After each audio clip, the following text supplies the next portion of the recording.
I don't know when you're going to read this, but I can tell you when it started. I was out for a walk alone in the woods when the entity came for me. It was beyond a blur. It was, for lack of a better term, absence of meaning.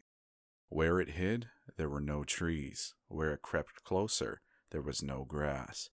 Through the arc it leapt at me. There was no breeze of motion. There was no air at all. As it struck, I felt the distinct sensation of claws puncturing me somewhere unseen, somewhere I'd never felt before. My hands and arms and legs and torso seemed fine, and I wasn't bleeding, but I knew I'd been injured somehow. As I fearfully ran back home, I could tell that I was less. I was vaguely tired and it was hard to focus at times. The solution at that early stage was easy. A big cup of coffee helped me feel normal again. For a while, that subtle drain on my spirit became lost in the ebb and flow of caffeine in my system. You could say my life began that week. Actually, because that was when I met Mar. She and I got along great, though, to be honest, I'm pretty sure I fell in love with her over the phone before we even met. It was almost as if the strong emotions of that first week made the entity fight back. It was still with me, latched onto some invisible part of my being. The first few incidents were minor, and I hardly worried about them. The color of our neighbor's car changed from dark blue to black one morning, and I stared at it before shaking my head and shrugging off the difference. 2 days later at work, a coworker's name changed from Fred to Dan. I carefully asked around, but everyone said that his name had always been Dan. I figured I'd just been mistaken. Then, as ridiculous as this sounds, I was peeing in my bathroom at home when suddenly I found myself on a random street. I was still in my pajamas, pants down and urinating, but now in full view of a dozen people at a bus stop. Horrified, I pulled up my clothes and ran before someone called the cops. I did manage to get home, but the experience forced me to admit that I was still in danger. The entity was doing something to me, and I didn't understand how to fight back. Mar showed up that evening, but she had her own key. "Hey," I asked her with confusion, "how'd you get a key?" She just laughed. "You're cute. Are you sure you're okay with this?" She opened a door and entered a room full of boxes. I know living together is a big step, especially when we've only been dating 3 months. Living together? I'd literally just met her the week before. The thing was, my mother had always called me a smart cookie for a reason. I knew when to shut my yap. Instead of causing a scene, I told her everything was fine, and then I went straight to my room and began investigating. My things were just as I had left them, with no sign of a 3-month gap in habitation, but I did find something out of the ordinary: the date. I shivered angrily as I processed the truth. The entity had eaten 3 months of my life. What the hell was I facing? What kind of creature could consume pieces of one's soul like that? I'd missed the most exciting part of a new relationship, and I would never understand any shared stories or in-jokes from that period. Something absurdly precious had been taken from me, and I was furious. That fury helped suppress the entity. I never imbibed alcohol. I drank coffee religiously. I checked the date every time I woke up. For 3 years, I managed to live each day while observing nothing more than minor alterations. A social fact here and there in someone's job, how many kids they had, and that sort of thing. The layout of nearby streets, the time my favorite television show aired, that kind of thing. Always, those changes reminded me the creature still had its claws sunk into my spirit. Not once in 3 years did I ever let myself zone out. One day I grew careless. I let myself get really into the season finale of my favorite show. It was gripping, a fantastic story. Right at the height of the action, a young boy came up to my lounger and shook my arm. Surprised, I asked, "Who are you? How did you get in here?" He laughed and smiled brightly. "Silly daddy." My heart sank into my chest. I knew immediately what had happened. After a few masked questions, I discovered that he was 2 years old, and that he was my son. The agony and heartache filling my chest was nearly unbearable. Not only had I missed the birth of my son, I would never see or know the first years of his life. Mar and I had obviously gotten married and started a family in the time I'd lost, and I had no idea what joys or pains those years contained. It was snowing outside. Holding my sudden son in my lap, I sat and watched the flakes fall outside. What kind of life was this going to be if slips in concentration could cost me years? I had to get help. The church had no idea what to do. The priests didn't believe me, and told me I had health issues rather than some sort of possession. The doctors didn't have any clue. Nothing showed up on all their scans and tests, but they happily took my money in return for nothing. By the time I ran out of options, I decided to tell Mar. There was no way to know what this all looked like from her side. What was I like when I wasn't there? Did I still take our son to school? Did I still do my job? Clearly I did, because she seemed to be none the wiser, but I still had a horrible feeling that something must have been missing in her life when I wasn't actually home inside my own head. But the night I set up a nice dinner in preparation, she arrived, not by unlocking the front door, but by knocking on it. I answered and found that she was in a nice dress. She was happily surprised by the settings on the table. A fancy dinner for a second date? I knew you were sweet on me. Thank the Lord I knew when to keep my mouth shut. If I'd gone on about being married and having a son, she might have run for the hills. Instead, I took her coat and sat down for our second date. Through carefully crafted questions, I managed to deduce the truth. This really was our second date. She saw relief and happiness in me, but interpreted that as dating jitters. I was just excited to realize that the entity wasn't necessarily eating whole portions of my life. The symptoms, as I was beginning to understand them, were more like the consequences of a shattered soul. The creature had wounded me, broken me into pieces. Perhaps I was to live my life out of order, but at least I would actually get to live it. And so it went for a few years from my perspective. While minor changes in politics or geography would happen daily, major shifts in my mental location only happened every couple months. When I found myself in a new place and time in my life, I just shut up and listened, making sure to get the lay of the land before doing anything to avoid making mistakes. On the farthest flung leap yet, I met my 6-year-old grandson, and I asked him what he wanted to be when he grew up. He said writer. I told him that was a fine idea. Then I was back in month 2 of my relationship with Mar, and I had the best night with her on the riverfront. When I say the best, I mean the best. Knowing how special she would become to me, I asked her to move in. I got to live through what I'd missed the first go-around, and I came to understand that I was never mentally absent. I would always be there, eventually. When we were moving her boxes in, she stopped for a moment and said she marveled at my great love, as if I'd known for a lifetime and never once doubted she was the one. That was the first time I'd truly laughed freely and wholeheartedly since the entity had wounded me. She was right about my love for her, but for exactly the reasons she'd considered a silly romantic analogy. I had known her my whole life, and I had come to terms with my situation and found peace with it. It wasn't so bad to have to sneak peeks at all the best parts ahead. But of course, I wouldn't be writing this if it hadn't gotten worse. The entity was still with me. It had not wounded me and departed like I wanted to believe. The closest I can describe my growing understanding was that the creature was burrowing deeper into my psyche, fracturing into smaller pieces. Instead of months between major shifts, I began having only weeks. Once I noticed that trend, I feared my ultimate fate would be to jump between times in my life heartbeat by heartbeat, forever confused and forever lost. Only an instant in each time meant I would never be able to speak with anyone else, never be able to hold a conversation, never express or receive love. As the true depth of that fear came upon me, I sat in an older version of me and watched the snow falling outside. That was the one constant in my life. The weather didn't care who I was or what pains I had to face. Nature was always there. The falling snow was always like a little hook that kept me in a place. The pure emotional peace it brought was like a panacea on my mental wounds, and I'd never yet shifted while watching the pattern of falling white and thinking of the times I'd gone sledding or built a snow fort as a child. A teenager touched my arm. "Grandpa? Eh?" He startled me out of my thoughts, so I was less careful than usual. "Who are you?" He half grinned as if not sure whether I was joking, handing me a stack of papers. He said, "It's my first attempt at a novel. Would you read it and tell me what you think?" "Ah, of course. Pursuing that dream of being a writer, I see." He burned bright red. Trying to, anyway. "All right, run off. I'll read this right now." The words were blurry, and annoyed, I looked for glasses I probably had for reading. Being old was terrible, and I wanted to leap back into a younger year, but not before I read this book. I found my glasses in a sweater pocket and began leafing through. Mar puttered in and out of the living room, still beautiful, but I had to focus. I didn't know how much time I would have there. It seemed like we had relatives over. Was it Christmas? A pair of adults and a couple kids I didn't recognize tromped through the hallway, and I saw my son, now an adult, walk by with his wife on the way out the door.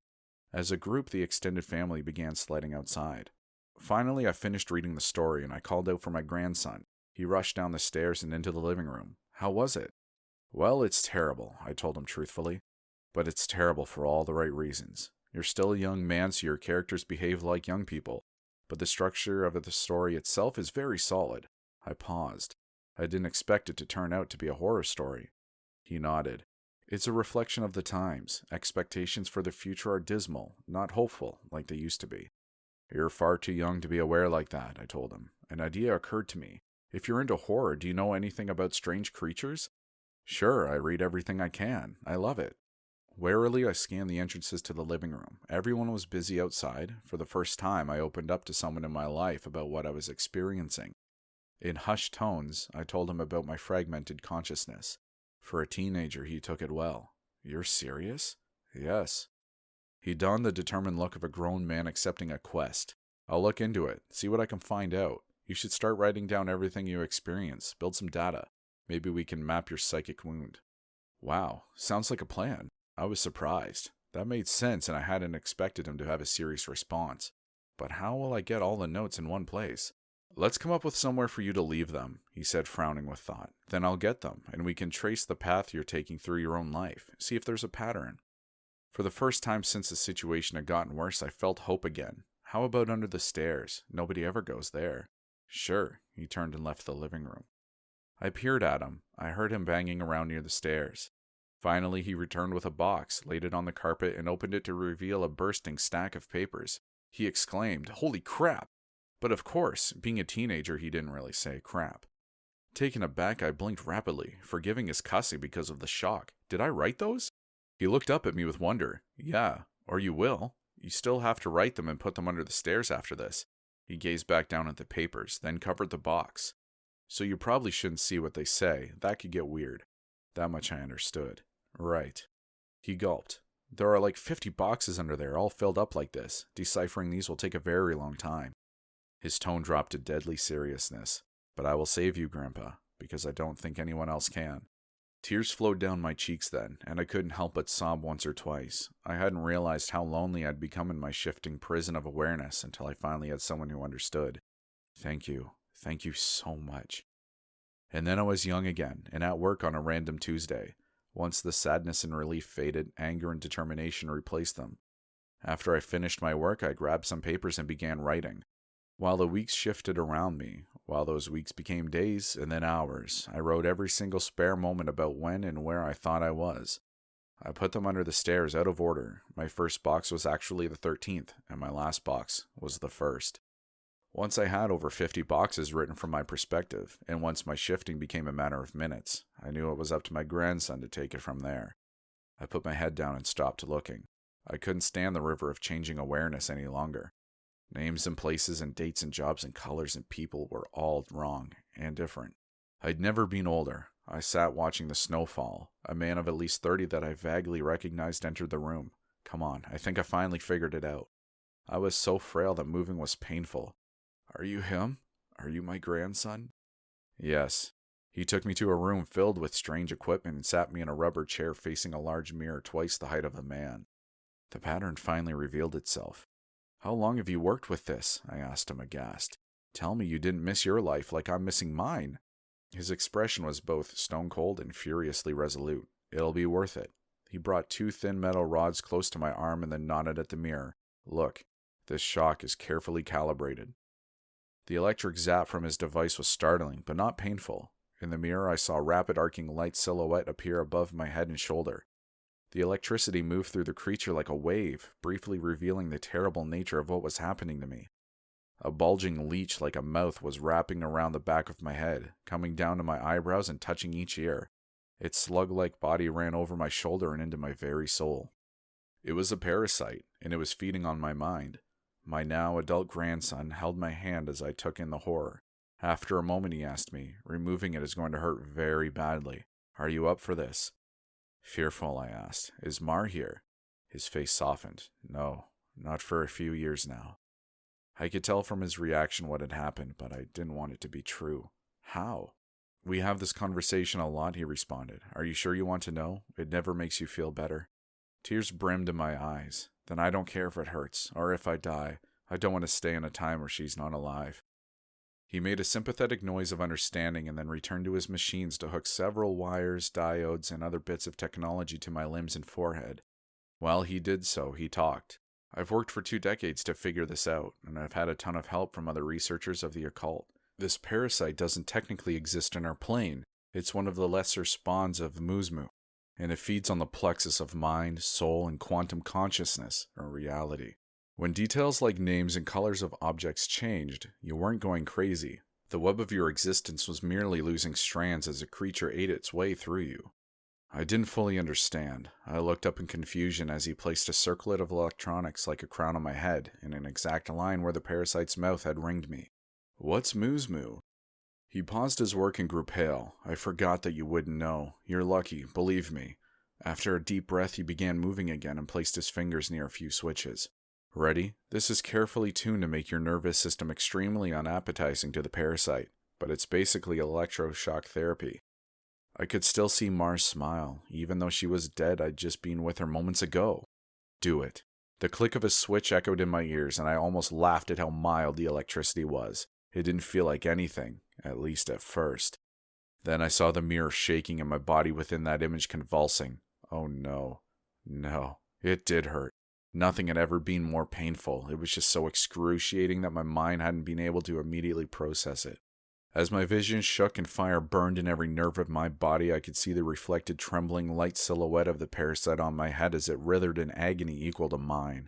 It had claws, 6 clawed lizard-like limbs under its leech-like body, and it cut into me in an attempt to stay latched on. The electricity made my memories flare. Mars' smile was foremost, lit brightly in front of a warm fire as the snow fell past the window behind her. The edges of that memory began lighting up, and I realized that my life was one continuous stretch of experience. It was only the awareness of it that had been fragmented by that feasting evil on my back. I'd never managed to be there for the birth of my son. I jumped around it a dozen times, but never actually lived it. For the first time, I got to hold Mars' hand and be there for her. No. That moment had shifted seamlessly into holding her hand as she lay in a hospital bed for a very different reason. Not this. God, why? It was so merciless to make me remember this. I broke down in tears as nurses rushed into the room. I didn't know what to do. I didn't want to experience it. I'd seen all the good parts, but I hadn't wanted the worst part, the inevitable end that all would one day face. It wasn't worth it. It was tainted. All that joy was given back 10,000-fold as pain. The fire in my body and in my brain surged to sheer white torture as I screamed. My scream faded into a surprised shout as the machines and electricity and chair faded away. Snow was no longer falling around my life. I was out in the woods on a bright summer day. Oh God. I turned to see the creature approaching me. It was the same absence of meaning, the same blank on reality. It crept forward just like before, but this time it hissed and turned away. I stood, astounded at being young again and freed from the parasite. My grandson had actually done it. He'd made me an unappetizing meal, so the predator of mind and soul had moved on in search of a different snack. I returned home in a daze. And while I was sitting there processing all that had happened, the phone rang. I looked at it in awe and sadness. I knew who it was. It was Marjorie, calling for the first time for some trivial reason she'd admit 30 years later was made up just to talk to me. But all I could see was her lying in that hospital bed, dying. It was going to end in unspeakable pain and loneliness. I would become an old man, left to sit by myself in an empty house, his soulmate gone long before him. At the end of it all, the only thing I would have left was sitting and watching the falling snow. But now, thanks to my grandson, I would also have my memories. It would be a wild ride, no matter how it ended. On a sudden impulse, I picked up the phone. With a smile, I asked, "Hey, who's this?" Even though I already knew. Together, my grandfather and I did set out to write the tale of his life. Unfortunately, his Alzheimer's disease progressed rapidly, and we were never able to finish. He's still alive, but I imagine that, mentally, he is in a better place than the nursing home. I like to think he's back in his younger days, living life and being happy, because the reality is much colder. It's snowing today. He loves the snow. When I visited him, he didn't recognize me, but he did smile as he sat, looking out the window.